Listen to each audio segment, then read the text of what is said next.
Bonjour et bienvenue dans ce tutoriel autour du logiciel Grid 3 que je vais lancer tout de suite. Donc voilà, le logiciel Grid 3 est un logiciel de communication alternative qui fonctionne sous Windows, qui permet essentiellement de créer des tableaux de communication, mais il va permettre aussi de faire de nombreuses applications d'accès au numérique, d'apprentissage et de contrôle d'environnement. Alors, le logiciel Grid 3 est capable de gérer plusieurs utilisateurs. Sans plus tarder, je vais créer un nouvel utilisateur. Donc voilà, c'est relativement intuitif.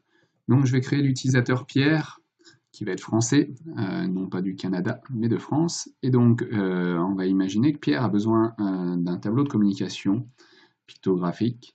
Donc je vais tout de suite changer la voix et lui mettre une voix masculine. Donc j'ai une liste de voix qui est disponible ici, même téléchargeable. Certaines sont sous licence, comme des licences enfants par exemple. Donc voilà, je peux tout de suite tester la voix et faire parler plus rapidement ou plus lentement, ça sera plus simple, et mettre plus grave ou plus aigu. Pour Pierre, je vais lui changer, on va dire, son avatar. Donc je vais charger une image. Alors, j'aurai plusieurs possibilités pour mettre un avatar. Soit je vais directement dans mon ordinateur et j'ai une photo de Pierre, soit j'utilise la caméra, la webcam de mon PC et je le prends en photo. Mais comme j'ai une photo de Pierre sur une photo de famille, je vais utiliser la fonction capture d'écran. Voilà. Alors, je vais utiliser la fonction capture d'écran.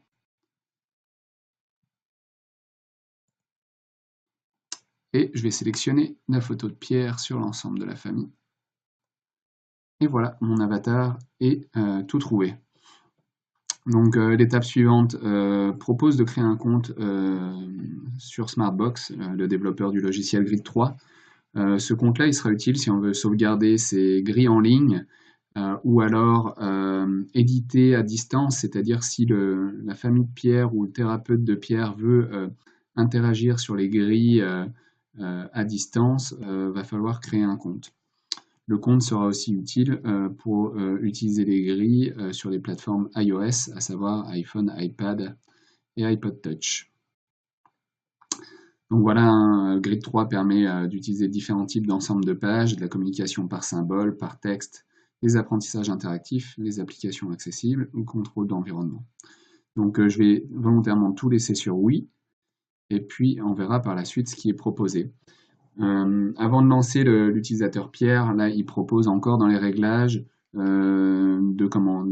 d'activer ou non l'apprentissage des prédictions de mots. Idem pour l'enregistrement de l'historique de discussion, ce qui peut être fort utile pour aller retrouver un message qu'on aurait déjà saisi. Et je peux autoriser ou non la géolocalisation, qui est en fait une prédiction de mots ou une suggestion de message en fonction de l'emplacement où je me situe. Et donc ça peut être fort utile si tous les jours je vais à la boulangerie pour demander une baguette de pain bien cuite, que mon terminal reconnaisse le lieu et donc me suggère le message plutôt que de le recréer. Donc voilà, mon utilisateur Pierre est ainsi créé. Je vais pouvoir ainsi le lancer. Donc voilà tout un ensemble de pages directement proposées par le logiciel Grid 3. Elles ne sont absolument pas personnalisées pour le moment, donc on a des grilles de communication par symbole, des grilles de communication par texte, des ensembles de pages déjà prédéfinies pour gérer à la fois la communication par texte mais l'accès au numérique. On a aussi des grilles d'apprentissage, principe de cause à effet, savoir faire un choix, des jeux, des scènes visuelles. On a des grilles d'applications accessibles pour faciliter l'accès à la rédaction d'emails ou à la lecture d'emails, à l'envoi, à la réception de SMS, à la navigation Internet, aller sur YouTube, sur Facebook, ou encore sur Twitter, ou même prendre des photos. On a des applications déjà prédéterminées et prédéfinies pour contrôler son environnement et contrôler son ordinateur. Donc je vous invite à regarder d'autres tutoriels pour personnaliser ces grilles ou les utiliser.